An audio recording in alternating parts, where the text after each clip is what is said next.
selamat datang kembali di Peristalk. Kali ini kedatangan dua bintang tamu langsung sekaligus. Yang pertama nih sahabat saya lah, sahabat AWP juga. Ada Mas Ton Badres, apa kabar Mas? Baik, alhamdulillah. Sebenarnya musuh untuk masalah urusan sepak bola di Italia, cuman ya nggak pernah juara, memang dia sekarang 2 tahun terakhir nggak apa-apa. Berikutnya nih Mas, kiper ganteng buat para supporter cewek ini paling mendolakan semua, Ridho gitu semua. Muhammad Ridho, apa kabar Mas? Alhamdulillah baik Bang. Sehat? Alhamdulillah sehat. Oke, langsung dua sekaligus. Kenapa dua orang ini yang kita undang, nanti bisa ngobrol. Mas Badres, kita udah dengan AWP udah sering banyak kerjaan bareng lah. Tapi sifatnya memang banyak sosial di tahun 2011-12. Sebelum ngomongin kenapa ada Ridho di sini, kita mau ngobrol dulu sama sekali tentang masalah ya kita dulu pernah bikin sesuatu di 2011, terus kesini-sini juga banyak hal. Mas Badres ini supporter Pasopati yang dulu kita kenal, AWP kenal dengan sampean waktu meninggalnya almarhum Diego Mendieta. Betul. 2011, 11 yang kita bareng-bareng memulangkan jenazah beliau ke keluarganya di negara Latin ya? Paraguay. Nah, Paraguay. Sebelumnya mau ngomong dulu, Mas Pasopati, Betul. cinta itu dengan Persis Solo? Jelas. Dulu berarti kalau Pasopati ini Persis Solo atau dulu Arseto atau gimana nih? Mungkin belum banyak tahu nih. Kalau Pasopati kan awalnya dari Pelita Jaya sebenarnya. Oke. Pelita Solo maaf. Oh, Ya, Pelita Solo. Jadi pasukan supporter Pelita Sejati. oke. Nah, terus setelah itu ganti Persijatim. Kemudian masuklah mereka keluar semua, kemudian Persis Solo support sampai sekarang. Disebut pasukan supporter paling sejati. Oke. Singkatannya berubah. Pernah menempati posisi apa Mas di struktur resmi Pasopati lah? Pernah di Bendahara Korwil, dari yang terendah ya, Bendahara Korwil, kemudian Ketua Korwil, kemudian Menteri Sosial, dan terakhir Bendahara DPP. Kenapa aku tuh memutuskan untuk ini siapa namanya? Terlibat nih di pengurusan, nggak cuma dukung-dukung aja? Ya gimana ya, kita kalau ingin membuat perubahan, ingin berkontribusi kan memang lebih baik dari dalam. Meskipun bisa juga dari luar, tapi memang lebih baik dari dalam karena paling tidak ide-ide kita bisa kita langsung share ke teman-teman sehingga kita bisa langsung aksi lah seperti itu. Nah, emang kita sering ngobrol juga dengan beberapa supporter lah, karena memang supporter sebenarnya teman dekat dari pemain. Ada hal-hal yang memang sering didiskusikan, tapi secara nggak langsung banyak yang sering clash juga nih dengan pemain dalam hal tuntutannya. Terus mungkin adalah bagaimana sekarang komunikasi di era sekarang. Sebenarnya dari sisi supporter tuh ngelihat permainan sebuah tim idolanya ketika memang nggak sesuai harapan, atau memang apa sih yang diinginkan oleh supporter itu terhadap suatu tim idolanya, atau pola komunikasi gimana yang harusnya ada nih antara supporter dengan tim idolanya gitu loh. Karena semua tim mau juara, apalagi di Indonesia semua tim targetnya juara gitu. Mungkin di luar misalnya Liga Inggris gitu, paling cuma 6 tim yang target kita juara, Tottenham sama Arsenal aja udah enggak lah untuk sekarang. Paling 4 tim. Liga Italia, aduh jangan, kalau kita berantem. Oke. Liga Spanyol cuma 3 paling yang mengejar kita harus juara. 17 lainnya enggak ada, tapi semua tim pengen juara gitu kan. Pasti kan nggak bisa semua tim juara, cuma satu. Dari sisi supporter pandangannya seperti apa sih? Kebetulan supporter Solo ini unik. Kita sebelum era yang sekarang ya, jadi klub Sultan itu, sebelumnya kita kan klub yang bisa dikatakan klub susah gitu. Dengan pemain yang seringkali terkena kasus penunggakan gaji, tapi pemain selalu berjuang di lapangan, sehingga sebagai supporter waktu itu kita di Solo berpikirnya adalah pemain itu di lapangan berjuang. Kita nggak menuntut mereka untuk menang atau kalah, bermainlah dengan hati. Kalau orang Solo bilang sing getih gitu kan. Nah, ketika itu kita akan support total. Terbukti pernah kita sudah jelas degradasi mau menang 100-0 pun, tapi teman-teman 2.000 orang tetap berangkat waktu itu kalau nggak salah ke Tangerang untuk mendukung secara langsung.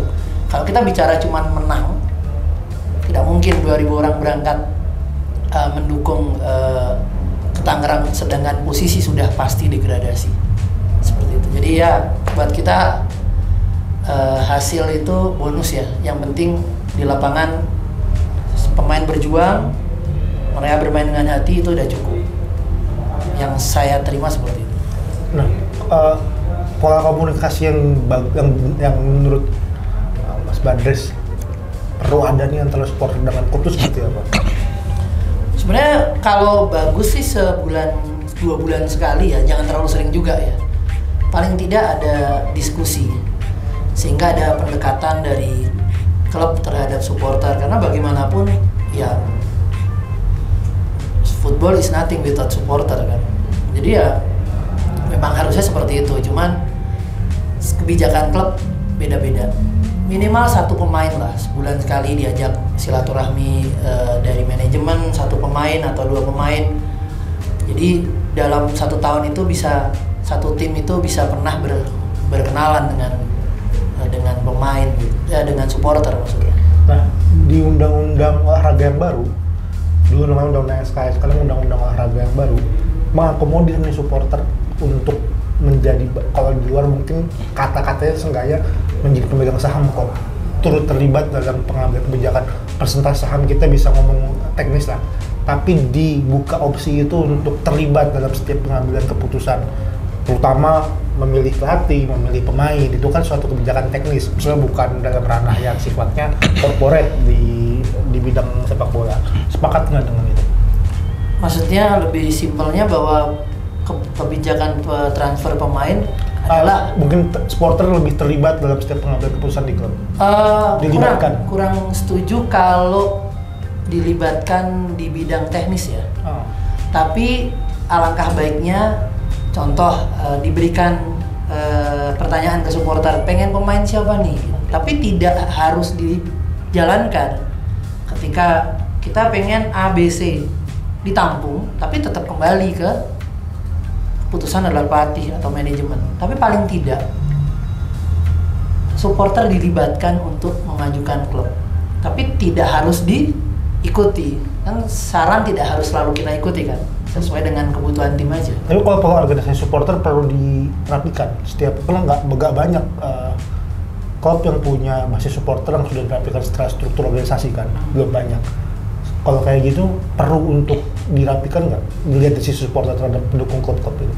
Oh perlu, karena ya itu dia, di Indonesia ini kan yang dirapikan aja masih susah dikontrol, apalagi yang tidak dirapikan gitu. Cuman memang itu tantangan buat supporter sih, karena sampai hari ini pun saya masih melihat banyak sekali supporter besar yang sudah dirapikan pun konflik internalnya masih muncul. Yang penting tidak merusak semuanya ya.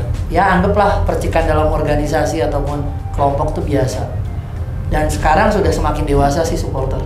Yang saya tangkap seperti itu. Balik ke Solo nih, dulu pernah ngomong kalau nggak salah ya, karena terlalu banyak yang kita obrolin sih. Solo itu surga sepak bola Indonesia. Betul pernah ngomong itu? Betul. Ada lagunya. Gimana tuh? Yo deng Solo ya, pengen nonton bal-balan, supporter sopan tamu nih dijamin aman. Itu artinya ya kalau pengen yo deng Solo yang pengen nonton bal-balan, kalau pengen nonton sepak bola di Solo, karena supporternya sopan dan tamu dijamin aman. Karena memang konsep dari supporter Solo adalah menyambut semua. Kan kita hampir 99% bersahabat dengan supporter di Indonesia. Jadi sesurga itu Solo untuk sepak bola Indonesia. Ya, dan pemain sepak bola pun menganggap Solo surga kulinernya. Surga banget. Iya. Ya kan? Itu harus ditanya. Diego Mendieta dulu simpel tapi ya, kejadiannya seperti apa, karena belum tidak banyak publik yang tahu. Bahkan proses pengurusan jenazahnya juga supporter atau Mas Badres yang terlibat dengan teman-teman berapa lah yang nggak banyak yang ngurusin waktu itu gitu. Kenapa tuh waktu itu sih Mas?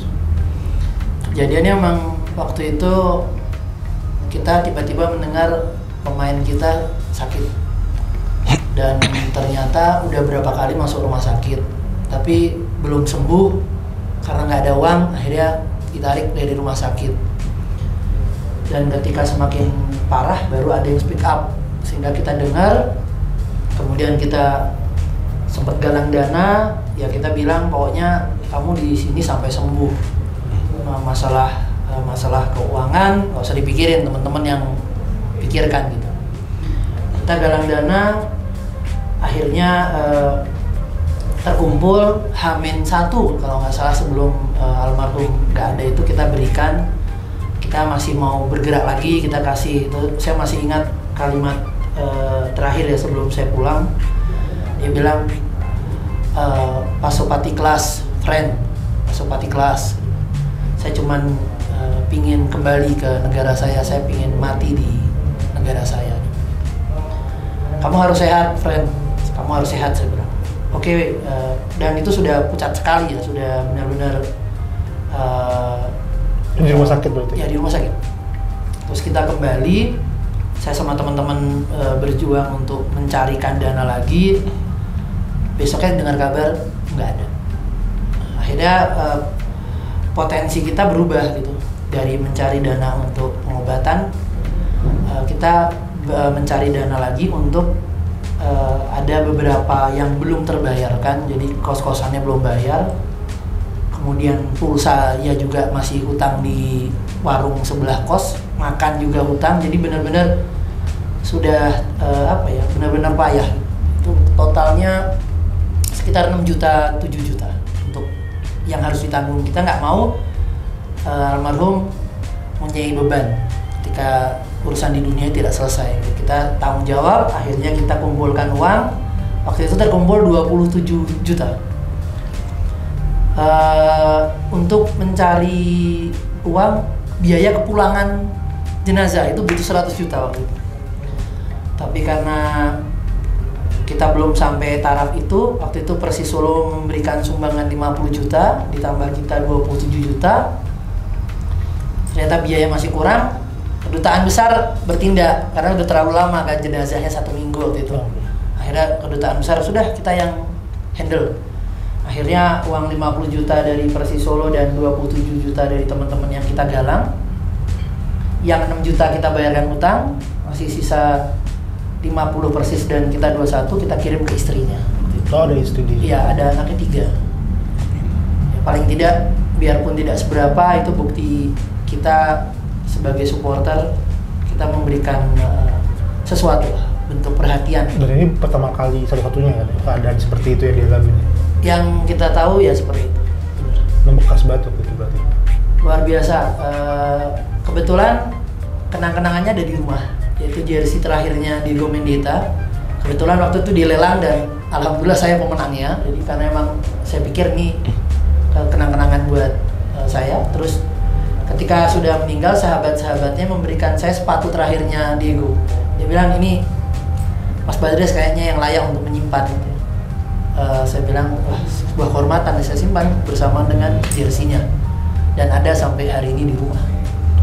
Nah, waktu dulu tahu dia punya hutang itu gimana? Memang gerilya dekat rumahnya gitu? Sahabat-sahabatnya kan, sahabat-sahabatnya yang mengatakan ini masih ada tanggungan dari Diego gitu. Waktu 7 hariannya apa ya, kita panggil ibu kosnya, kita panggil yang jual warung gitu, datang ke mes, kita adakan doa bersama, terus kita berikan amplop ya misalnya, dan saya share ke teman-teman.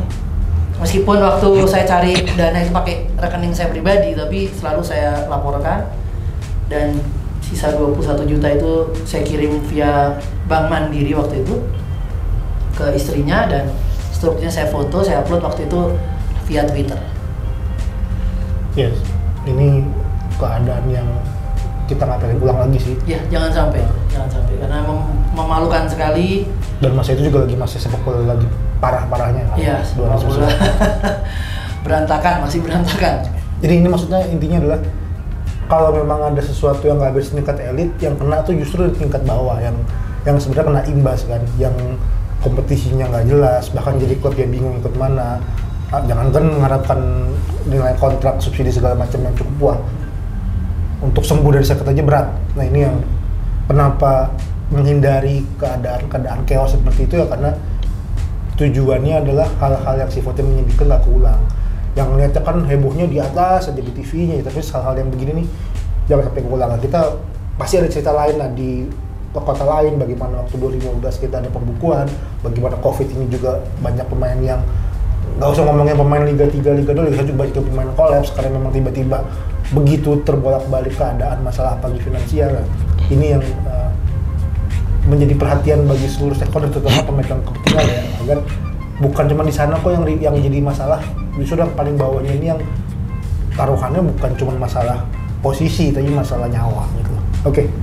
Nah, kita mau ngebahas nih yang kenapa ada Mas Ganteng sebelah kita ini. Sekarang nih beralih menjadi, kalau bahasa regulasi FIFA-nya, intermediaris. Tapi bahasa sehari-hari kita ngomongnya agent lah.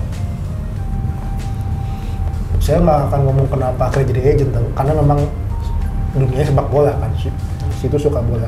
Tapi kenapa akhirnya memutuskan ke praktis, pekerjaan praktis yang langsung terlibat dengan ini kan dibilang stakeholder kalau agent, supporter stakeholder, tapi sifatnya adalah grup per kelompok, karena tidak akan menyebut persen terlalu banyak yang tersebut.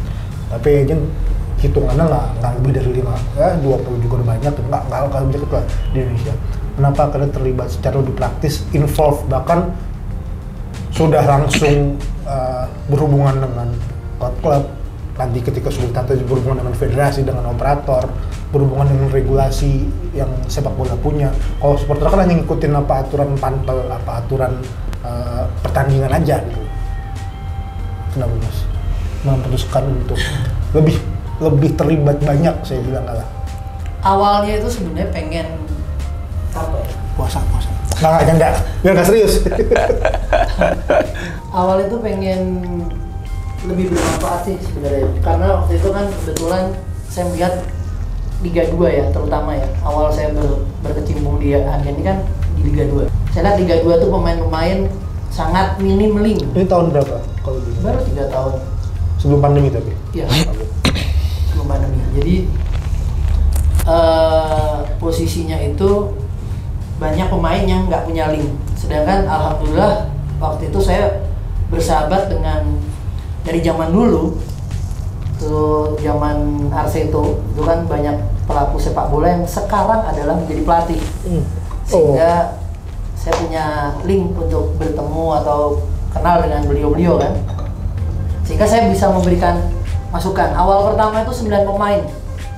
Awal pertama, dan itu murni membantu waktu itu. Jadi benar-benar saya tidak ada kepentingan apapun, bahkan diamplopin pun saya tolak waktu itu, karena memang saya bilang enggak, saya niatnya bantu. Karena memang amplop kosong waktu itu. Saya kan waktu dipegang kelihatan kan. Tapi saya balikan, karena memang niat awalnya saya sudah niat bahwa saya ingin bantu. Dan kebetulan 9 orang ini mensupport saya untuk jenengan bisa, ayo gitu, bisa gitu kan. Terus kebetulan ada salah satu pemain bola yang sudah saya anggap adik sendiri, kebetulan di Liga 1, Gufron Ramadan. Itu saya mau Mas Badras jadi agen saya. Kalau yang lain saya nggak mau. Jadi Mas Badras harus jadi agen. Terus saya supporter, saya bukan agen, saya bilang. Jenengan bisa. Kan merasa, langsung jadi agen, langsung punya pemain Liga 1 ini kan, ya pasti ada yang keren gitu kan dalam hati, dipercaya kan. Tapi ya sudah, bismillah, karena kedekatan pertemanan, terus nyusul deh pemain berikutnya Liga 2 semua, benar-benar dari Liga 2 semua. Jadi niatnya emang awalnya ingin jadi jembatan antara pemain dengan klub atau pelatih. Berjalan waktu ternyata menarik juga untuk diseriusin. Tapi ujian pertama saya di pandemi itu, ketika 21 pemain saya kena efek pandemi. Di situ memang ya saya merasa bagaimana susahnya jadi pemain bola. Kebetulan saya pun terlibat zaman jadi supporter, ketika waktu itu di Persis Solo juga ada dapur umum, dan itu juga banyak yang respon positif. Akhirnya saya merasa bahwa ya tugas saya ini melayani pemain. Kebetulan basic saya supporter, kemudian pemain bola itu adalah pahlawan saya di dalam lapangan. Ketika saya jadi agen ya tetap spirit melayaninya yang saya pakai. buat saya agent dan pemain itu partner, saling membutuhkan. Ya karena belum banyak nih yang terlibat secara real punya pemain dengan angka di atas puluhan lah ya kasarnya. Basicnya supporter, karena biasanya basicnya adalah emang apa ya?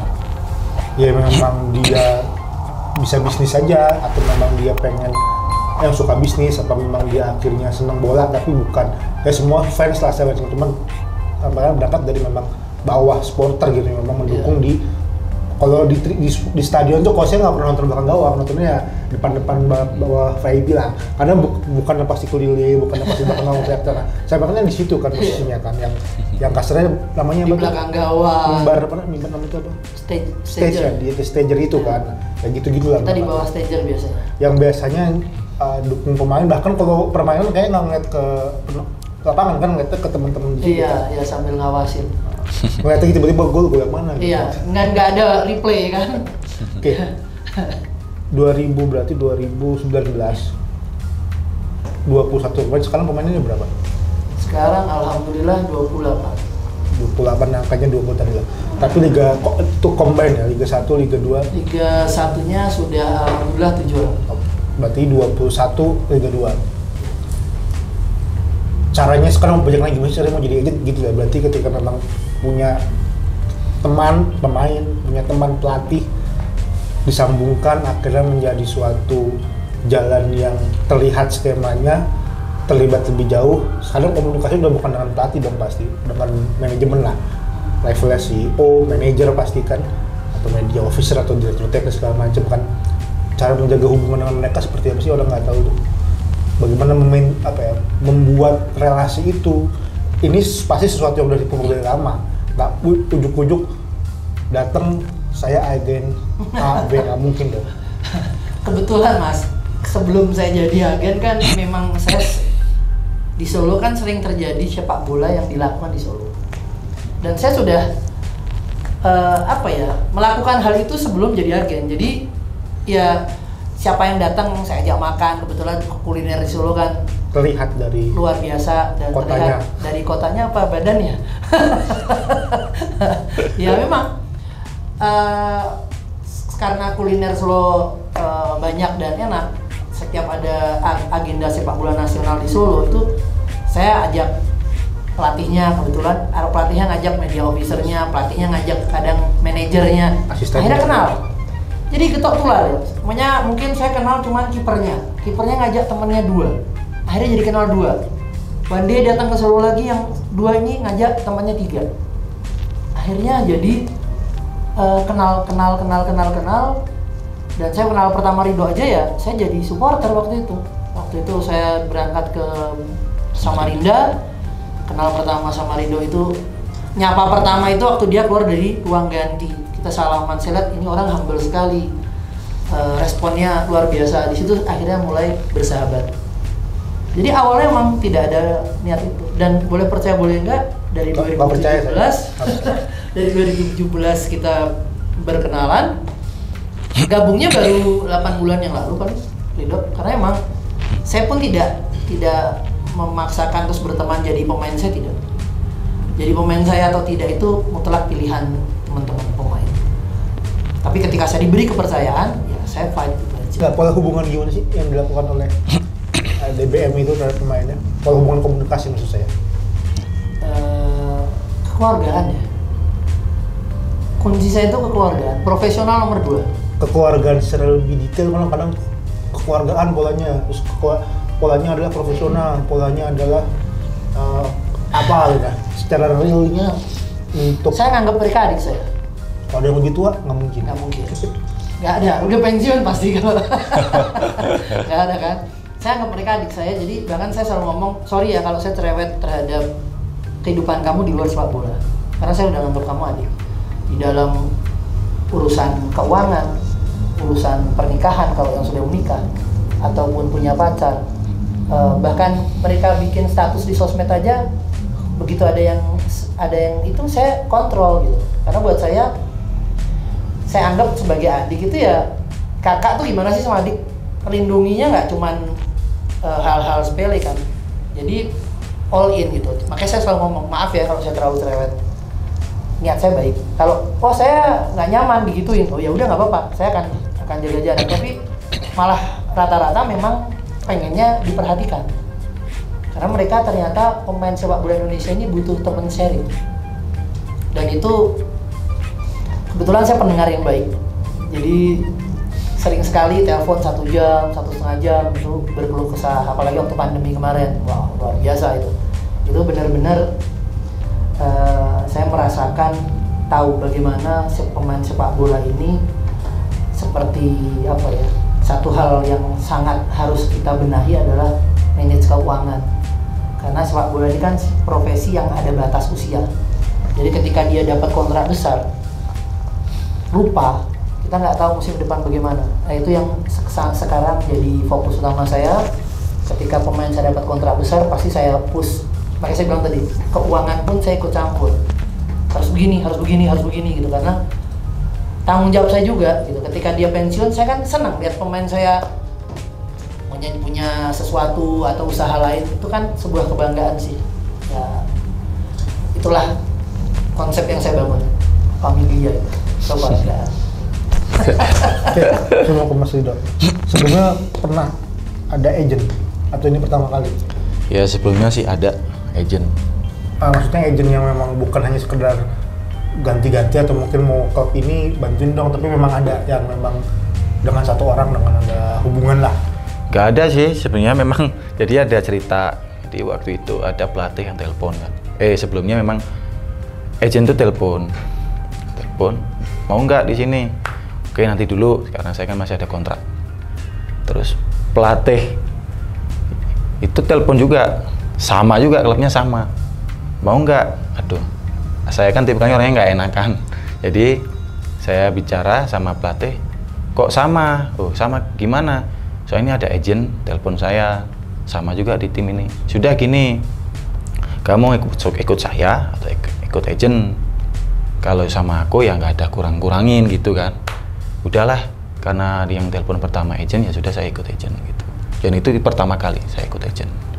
Di Liga 1 ya. Tapi memang sebelumnya waktu di Piala Bayangkara waktu itu pernah juga ikut. Ada. Fungsi agent menurut Mas Ridho sebagai pemain nih seperti apa sih?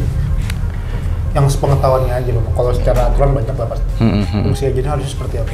Ya fungsi agent seperti Bang Badres bilang sih, harus perhatian terhadap pemain, nggak cuma terima uang habis itu selesai, nggak. Karena pemain itu kan kadang gini, ada terima uang terus kadang akhirnya habis itu hilang, rasanya gimana sih, ya kan? Karena kita juga kan butuh apa ya namanya, perhatian dari agent, keluh kesah. Jadi juga gunanya agent itu untuk apa gitu. Dan saya menemukan bukannya apa-apa ya, bukannya ada Bang Badres di sini atau gimana, saya menemukan agent yang ngerti disuruh ya? Enggak juga sih. Pertama masalah karir, terus masalah keuangan, terus keluh kesah apa aja lah, maksudnya Bang Badres ini kasih masukan yang positif. Terus kemarin terakhir waktu lawan Persib, saya kan diserang tuh. Pertama kali yang telepon, Dok, tutup komen. Kenapa Bang? Udah tutup komen. Kenapa? Udah nggak usah, nggak apa-apa. Bener? Iya nggak apa-apa. Ya sudah. Pertama kali. Yang kedua istri, tutup komen nanti aja dulu. Tapi lama kelamaan. Bukan, ini yang nelpon. Nggak telepon. Jangan bikin perpecahan dalam rumah tangga ya. Jadi istri sekali telepon dengan seorang agent gitu. Karena kan memang perhatian lah ya. Terus habis itu ya istri juga komunikasi sama Bang Badres waktu itu. Dan sharing gimana kalau Ridho gini-gini takut. Berarti kontrol 2 orang. Ya. Susah juga itu. Saya berharap ketika jadi agent itu bukan hanya ke pemain. Saya berkenalan dengan istrinya, saya kenal sama orang tuanya, karena ya itu tadi keluarga gitu. Jadi tidak hanya sekedar urusan profesional, keluarga buat saya nomor 1. Kenapa? Kalau sudah keluarga itu bisa kurang lebih. Nah tapi kontrolnya bisa kalau banyak begitu. 28 aja bukan kepala nih, punya istri, let's say punya semua lah kita anggap. Anak 1 coba anggap, kali 3, 70 orang. Kan mudah. Ya seperti saya bilang tadi, saya pendengar yang baik. Jadi memang lebih condong menunggu. Kalau dari pihak mereka ya. Ada berarti istri-istri yang curhatin tentang suaminya, pemainnya? Ada. Dia ingat? Nggak sini. Ada. Sama Tapi termasuk bukan- aku juga. Tapi curhatnya bukan ini, maksudnya sharing ya. Maksudnya gimana kalau gini, gimana kalau begini gitu. Ya mungkin itu kekuatan yang saya bangun di agent ini, yaitu hubungan kekeluargaan itu buat saya nomor 1. Jadi banyak teman-teman yang bilang nggak bisa, saudara kandung aja bisa bunuh-bunuhan nih gara-gara warisan, urusan Betul. duit. Apalagi kamu yang hanya sekedar pertemanan. Buat saya, ya memang saya pernah diperlakukan seperti itu, tapi buat saya ketika tahu itu ya cukup saja. Setelahnya ya next, ya saya apa ya, menilainya kan simpel. Oh ternyata kamu cuman seperti ini. Gitu aja. Mas Edo telepon dia berapa kali sehari? Sehari langsung. Ya intens lah. Kalau memang ada masalah, terus memang apalagi kemarin sebelum saya di Bali ya intens sih telepon. Gimana sih yang terbaik, gimana bang? Ya sharing lah. Mana yang terbaik untuk kedepannya gimana? Nah, gitu. banyak pemain yang masih menganggap ini memang subjektif, tapi kita anggap semua punya pendapat tuh lah. Banyak yang saya belum butuh, saya nggak butuh pakai agent deh, karena memang ada yang let's say one man one club atau one player one club, tapi nggak banyak. Meskipun ya kita nggak bisa ngomong kayak Javier Zanetti, kalau ini satu lagi saya nggak tahu siapa. Itu kan memang nggak butuh dalam artian nyariin klub. Kalau pemain dalam hal ini Rido ngelihat sebutuh apa sih terhadap agent itu? Pertama kita nggak munafik ya masalah negosiasi. Oke. Ya kan, kalau kita face to face dengan sendiri ya, kadang kita udahlah kamu segini aja gimana gitu. Kita mikir aduh gimana ya. Terus kita cuma sharing dengan istri. Kebetulan di rumah juga kita harus mau nggak mau kita butuh uang atau gimana. Apalagi kemarin pandemi kan, mau nggak mau. Tapi dengan hadirnya agent berani fight bahwasanya aku bisa lebih dari ini toh. Udah kamu tunggu aja, sabar dulu. Nah kebetulan memang waktu itu ya kebetulan memang Bang Badres juga waktu itu memang jujur ini saya buka di sini, waktu itu memang saya lagi minus dan matanya minus keuangan waktu itu minus keuangan, dan memang Bang Badres bilang udah kamu sabar, kamu butuh berapa saya pinjami dulu, kamu butuh berapa per bulan berapa. Oke, mas saya butuh 10 miliar. Ya nanti kita bunganya 10%. Astagfirullahaladzim. Jangan-jangan Don Badres kenain berapa persen nih? Saya pinjol bisnis usaha. Bisa tapi syariah. Pak Buas di Bandung kan tangkap aja orang. Sampingannya pinjol tapi syariah. Bunganya minus. Lombok. Ya gitulah, jadi Bang Badres waktu itu supaya saya sabar dikasih pinjaman dulu, udah kamu sabar, kamu butuh berapa, udah biar saya yang baik. Oke, udah. Akhirnya lama kelamaan kok memang apa ya, memang tim yang saya mau, terus juga saya juga sama Bang Badres juga udah kamu sholat istikharah, sholat istikharah mana yang terbaik lah, udah oke Bang. Orang pinjol kok sholat istikharah. Ya akhirnya dikabarin, Dok, alhamdulillah ada kabar bagus kamu di klub ini. Ya alhamdulillah. Saya sujud syukur juga, terima kasih juga sama Bang Mo. Dan ya itulah gunanya agent ya seperti itu. Bukan serta-merta carikan klub dapat uang habis itu kabur, terus masalah cedera pemain dia nggak urus atau gimana. Tapi agent ini ya carikan klub, terus juga kalau memang kamu ada kenapa kamu memang butuh masalah ekonomi, masalah apa, cerita sama agent, insya Allah agent bisa bantu ya Bang Badres. Yang saya tangkap berarti mungkin kalau nggak ada curhat sama istri kan bukan kerja di dunia bola, artian belum nggak tahu medan lah. Nah ini dengan siapapun itu harusnya ketika orang cemplung di dunia agent dia punya experience lah. dia tahu medan, Iya. dia tahu value Iya. si pemainnya seperti Iya. apa, Iya. itu yang mungkin dibutuhkan. Iya, kebetulan juga emang istri saya kan orangnya awam, maksudnya yang penting awam bola. Iya, awam bola. Terus juga udahlah kayak masih gitu ya udah nggak apa-apa gitu kadang. Tapi yang dari situ juga pemain-pemain juga teman-teman juga tuh nggak segitu, terus nggak segitu kan. Udah mau gimana? Namanya saya kan pasrah, namanya rezeki Allah yang ngatur. Tapi mau nggak mau saya juga harus fight juga. Kadang kayak gini. Kamu ke Malang, kamu kadang sampai dicap begini, kamu sombong, nggak sampai kamu segitu, bla bla bla bla. Akhirnya kita kayak bahasa Jawa ngendu gitu loh, kayak lemes, sudah ya udah nggak apa-apa, ngedrop gitu. Kayak kemarin sempat waktu pandemi kan, udah kamu mau nggak segini, kalau nggak mau ya sudah. Karena memang waktu itu memang benar-benar minus sekali. Ya mau nggak mau saya tanda tangan, ya sudah. Dan waktu itu saya cerita juga kepada Bang Badres, nggak kayak gitu konsepnya Ridho. Ya saya kena marah. Karena memang dasarnya memang bukan segitu. Harusnya memang apa ya, kalau bahasa gimana ya, nggak enak juga ngomongnya. Jadi value-nya saya tahu value-nya Ridho tuh di mana. Iya. Itu loh. Ya harus bisa dihargai dengan sesuai kemampuannya kan gitu. Nah, kalau dihargai rendah dan problematika pemain Indonesia rata-rata situasi, tanya sama istri tuh pasti maunya yang pasti sudah. Iya. Depan mata. Iya, depan mata ada duit daripada nanti nggak dapet tim bla bla bla. Iya, Nggak betul, mikir tahun betul. depannya bagaimana. Betul. Kan mikirnya kan tahun ini di sini, oh tahun depan gimana nih? Kalau tahun depannya nggak prospek, jangan. Mau nanya ini, bukan Mas Edo sih, kayak Mas Badres yang udah tahu mungkin market pemain lah. Gaji pemain Indonesia ketinggian nggak sih? Ini debatable nih, ada yang bilang terlalu tinggi lah, ada yang bilang sangat low lah. Tapi gitu, perspektif beda-beda dilihatin. Nah kalau ngeliat dari yang ada sekarang pas atau memang over nih, secara average ya rata-rata ya, bukan ngomong person by person. Secara pribadi memang tahun ini harganya dimulai dari tahun lalu sih, ketika Liga 2 gila-gilaan. Otomatis Liga 1 keangkat dong. Oh, karena klub Sultan ya? Iya, klub Sultan itu banyak, gila-gilaan. Istilah kata, uang Liga 2 aja satu musim 700.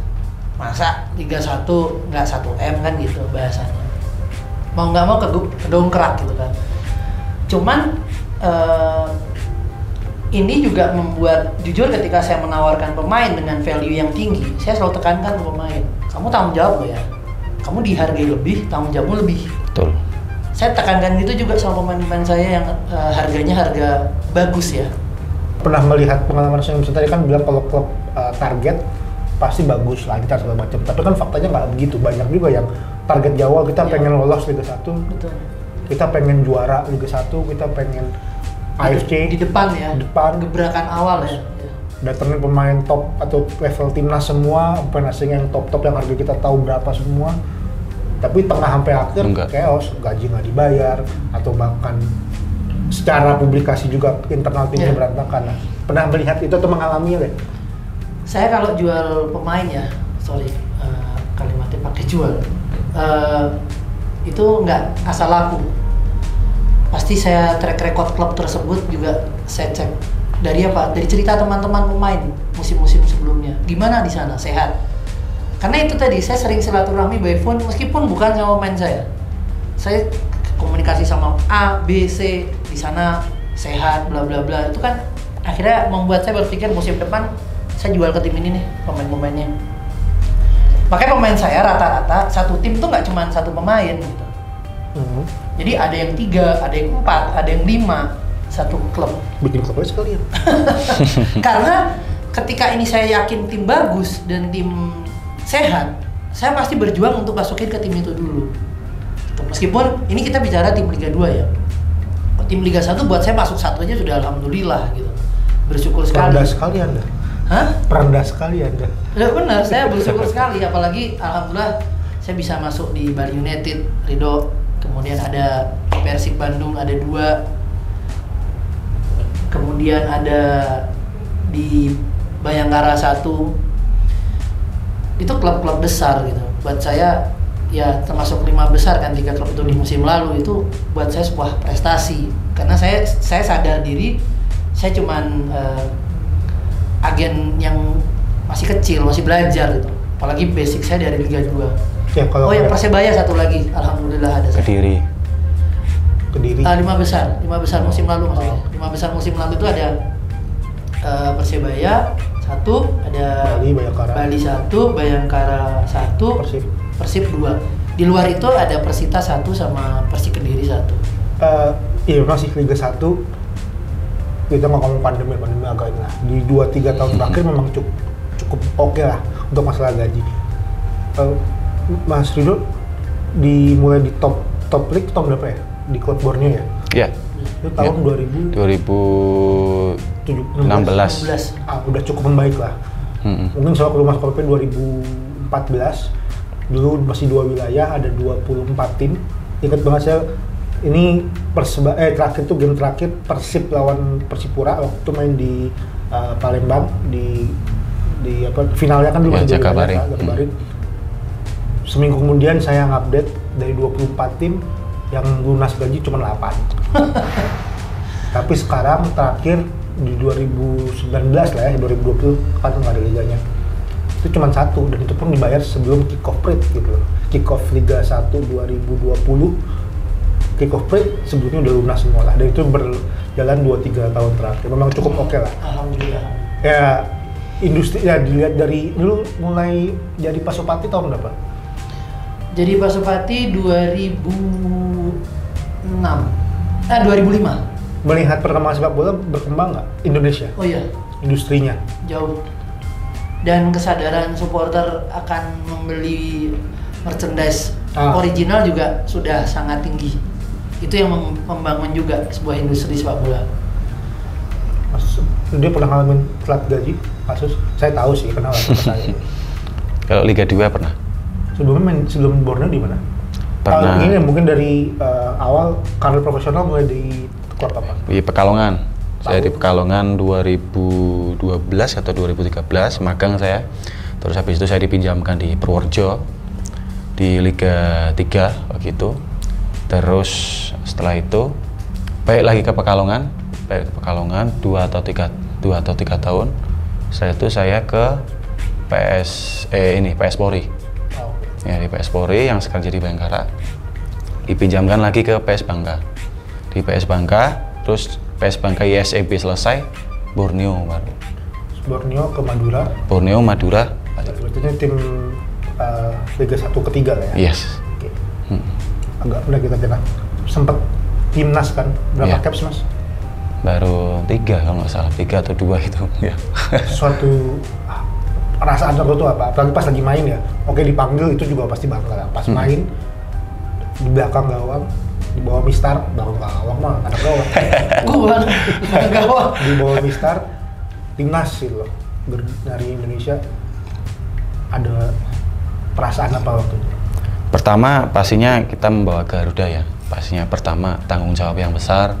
Kedua beban juga beda kita dengan membela klub karena ini kan membela negara seluruh Indonesia ya kan, bagaimana banyak orang yang ingin bermimpi 260 juta kurang lebih kan di penduduk Indonesia yang bermimpi main di tim nasional Indonesia dan saya waktu itu salah satu yang terpilih dan itu jujur aja memang beban buat saya, tapi di lain sisi bangga juga. Pertama doa orang tua yang terkabul. Yang kedua memang keinginan saya waktu itu di tim nasional. Saya emang juga sempat dulu 2013 sempat dipanggil tim nasional era Coach RD waktu itu. Dan itu memang pertama kali aja dapat email waktu itu. Dulu kan via email. U23. Via email. Mas, dipanggil di telepon. Dipanggil tim nasional. Itu pertama kali klub Persib Pekalongan salah satu pemain dipanggil tim nasional, itu sudah luar biasa. Klubnya aja jarang dipanggil timnas sebenarnya. Iya, dan waktu itu pelatih pun bilang bukan nama Rido. Ini Pekalongan dia panggil saya Pekalongan gitu ya. Mungkin itu juga salah satu motivasi buat saya. Oh, berarti pelatih belum kenal saya. Oke. Ya, mungkin dari situ memang motivasi juga untuk saya ke depannya gimana. Ya, alhamdulillah ternyata beberapa tahun kemarin kerja sama-sama saya. Tapi perasaan waktu dipanggil itu timnas? Oh luar biasa. Ya waktu itu Waktu itu kan pelatih Persib Pekalongan waktu itu Patricio Jimenez, legend Persib Bandung juga kan. Ya dia juga ikut bangga, dia menangis, dia karena percaya bahwasanya dengan kualitas saya waktu itu, saya percaya kamu pasti bakal dipanggil tim nasional. Saya yakin itu, dan alhamdulillah saya juga waktu itu terharu, sedih juga. Terus Patricio Jimenez, orang tua juga waktu itu, ya luar biasa. Oke, last question aja. Menurut Rido, seorang pemain yang udah dari, berarti tahun berapa? 2012 ya? Iya. Udah 10 tahun di profesional league, satu poin sih yang memang sepak bola kita tuh perlu dibenahi nih apa? Training ground lah ya, fasilitas ya. Fasilitas. Ya, fasilitas. Kemarin Mesut Ozil juga bilang kan, talenta orang pemain Indonesia itu banyak banget. Hanya satu aja, fasilitas. Coba masa fasilitas nggak bisa gitu, masa harus patungan ibaratnya gitu kan. Harusnya kita berpikir di situ, kalau emang ingin berprestasi ya kita harus nombok dulu lah, ya kan. Contoh GDT di Malaysia itu luar biasa, saya selalu ngikutin, wah luar biasa ini orang, maksudnya dia benar-benar total untuk sepak bola Malaysia, klub dan juga Malaysia, impactnya ke negara. Jadi juara. Yes. Nah, terus juga harusnya juga di Indonesia harus meniru seperti itu, jangan cuma inginnya instan, terus apa-apa pecat. Ya harusnya kita harus proses dulu, prosesnya itu dalam artian ya fasilitas dulu. Sebenarnya masalah pemain Indonesia itu apa sih sampai butuh agen? Jadi pemain Indonesia itu memang butuh agen banget ya. Kenapa sih harus butuh agen? Pemain Indonesia itu sekarang dominannya adalah berpikir agen itu tugasnya adalah cuman mencarikan tim. Buat saya salah besar, karena agen kalau cuma tugas nyariin tim, Ronaldo sama Messi nggak pakai agen, kan simpelnya gitu. Karena dia udah bisa beli LPG sendiri ya? Ya seluruh dunia bos-bos pasti telepon langsung dong kan gitu kan. Syekh Mansur nelpon Ronaldo kan gitu. Tapi ternyata ketika Ronaldo dari Juventus menuju ke MU, itu Ronaldonya sedang berlibur dengan keluarga. Agennya juga berlibur sama keluarga. Sama keluarganya. Terus si Messi ketika pindah kemarin juga gitu, di rumah. Bapaknya agennya. Agennya yang bekerja. Istilahnya memang tugasnya pemain bola itu fokus di lapangan. Pemain fokus di lapangan. Tugasnya agen fokus di luar lapangan. Tugasnya pemain fokus di lapangan. Jadi ketika dia bermain, pemain Indonesia kompetisi belum selesai sudah mikir, saya musim depan bagaimana ya? Yes. Nggak bisa dong. Yes. Harus fokus, harus. Betul. Itu tugas agen, musim depan dia bermain di mana? Karena ketika 2 bulan sebelum kontrak selesai kan ada boleh kita 6 bulan. Oh, per 6 bulan, Bang. Kontrak kalau dia menggunakan kontrak SPC. Tapi rule-nya 6 bulan. Tapi biasanya kita pakai 2 bulan sebelum, bener ya? Itu yang kita bikin, kita tuh APPI bikin SPC-nya. Tahap negosiasi dengan liga itu 2 bulan. Ya, 2 bulan sebelumnya. Karena kalau 6 bulan juga klub juga mungkin juga belum persiapan kan. Indonesia cuma setahun. Ya, jadi 2 bulan sebelumnya mulai saya bergerak, dan itu etis. Tapi kalau pemain masih kompetisi itu nelpon tim lain, Pak cari kiper nggak, Mary Dong itu kan nggak etis. Dia sedang fokus sama timnya. Begitu.